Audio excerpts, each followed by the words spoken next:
circle, because it's like the religious aspect of devotional service, where everything is based on religious principles, rules and regulations, and like that. Then the second gate, in the middle of the pyramid, represents the gate of initiation. The first gate is the gate of association. Anybody can come and associate. Anybody can log onto the website and they can associate with devotees and with the Vedic teachings. But the gate of initiation, you notice it's very narrow.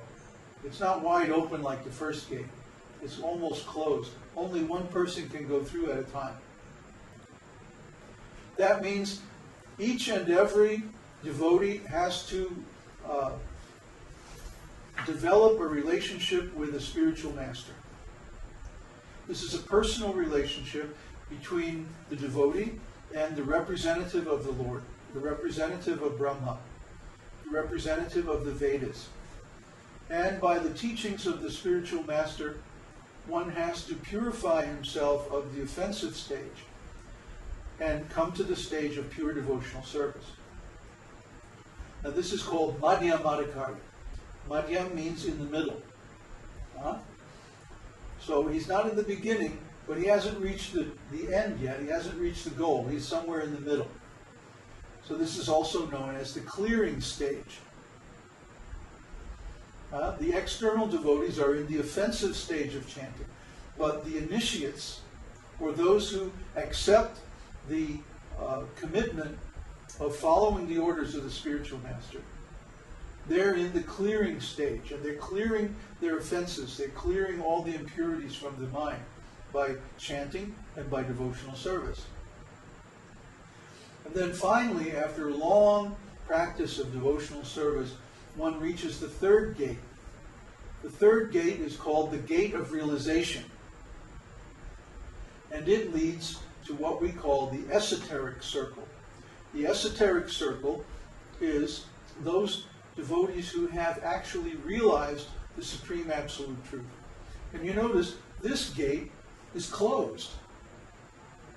It's closed. So you might say, well, how do you get through the gate? And the answer is, you can't. The Lord has to pick you up and take you to the other side. You can't get through the gate on your own. You can come up to the gate and you can meditate and you can pray and you can beg and you can plead and you can cry. And when the Lord becomes convinced that we're sincere, then he takes us to the other side by his potency.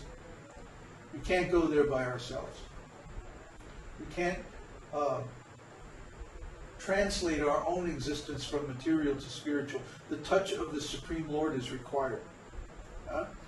Just like when we offer prasadam. Every day we experience this. We offer prasadam, and the food is transferred from material energy to spiritual energy. What's the difference? Simply the will of the Lord. When something is in relationship with the Lord, it's spiritual. And it conducts the spiritual potency of the Lord. But when something is out of relationship with the Lord, it's material. What did the Lord say to Brahmā? If you see anything that is apparently unrelated to me, know it to be my external energy, that reflection which appears in darkness. But when something is connected with Kṛṣṇa, in relationship with Kṛṣṇa, then it becomes his spiritual energy, his internal potency. So in the same way, when our identity and our existence are offered completely to the Lord, we transfer from the external material energy to the internal spiritual energy, only by the Lord's will. It's not something that we can do. It's not something that happens automatically. It's not something that we can expect or demand. But it's something we have to pray for, and we have to sincerely desire with all our hearts, and then simply wait for the Lord's mercy. He will give it. But first, he wants to make sure that we're completely pure. Because once someone goes to the spiritual world, they never come back. And that means they are beyond all this material energy. So all that material energy, all those material impressions have to be flushed out from the heart. The heart has to become completely pure. Then you can go to the spiritual world. Otherwise, you wouldn't be happy, and you would also cause disturbance there. So, when a devotee reaches this stage where he has full taste for the holy name, and just chanting the holy name all day, every day, like that, then the Lord accepts him and takes him into the internal energy and begins to reveal so many things about his confidential pastimes, his activities, and his relationships with his devotees in the spiritual world.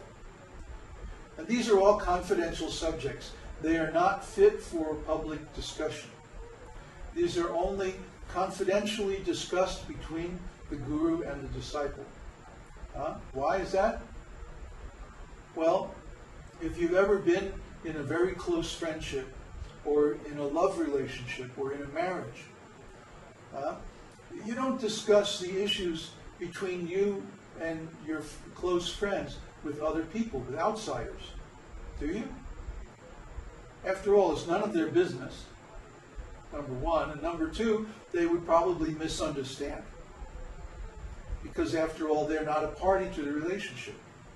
When you have an intimate relationship, only the people involved in that relationship actually know what's going on.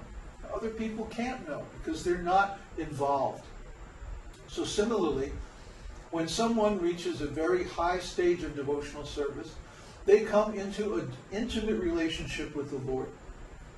Nobody can know what's going on in that relationship.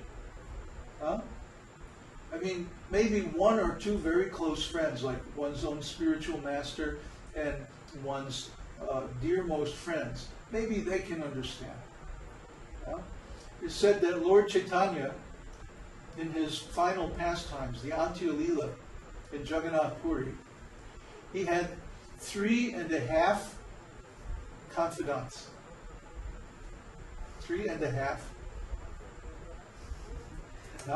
Ramananda Rai, Swarup Damodar Goswami, Sikhi Mahiti, and Sikhi Mahiti's sister. She's the half. But this is given in Chaitanya Charitamrita. Nobody else knew what Lord Chaitanya was doing. What was his relationship with Kṛṣṇa? What were his intimate pastimes with the Lord? Nobody else knew. Only those who were with him night and day and who had a similar mood and a similar understanding of devotional service. Lord Chaitanya said that Ramananda Rai is just unique. Nobody can compare with him. And Swarup Damodar Goswami, he says, he is my life and soul. And his relationship with Sikhi Mahiti and his sister was so deep that there's not even anything written in the scriptures about it. So confidential. Just like the relationship between Radha and Kṛṣṇa is so confidential that there isn't anything written about it in Srimad Bhagavatam. Just hints here and there. Little hints. Why? Because it's nobody's business. In the assembly of those who had come to hear Shukadev Goswami speak to Maharaj Parikshit, there were some devotees who were not pure. There were even some impersonalists present. And they wouldn't understand. They would think that these activities and these pastimes were material or something like that.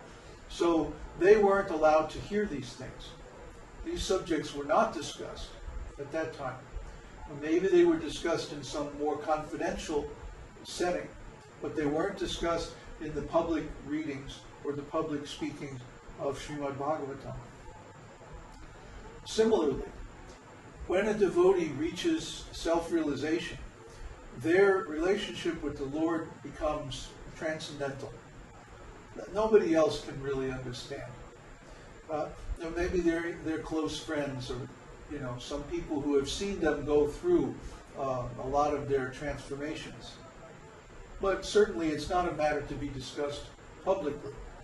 That's why when we want to attain these high levels of Krishna consciousness, we go on retreat. We don't sit in the middle of the city and try to do it. This is very difficult. Very difficult, as Uddhava Prabhu is finding out. There's all kinds of distractions, all kinds of pollution, all kinds of interruptions. Everything's going on in the city. And we're not immune from that out here, but it's much, much less. We have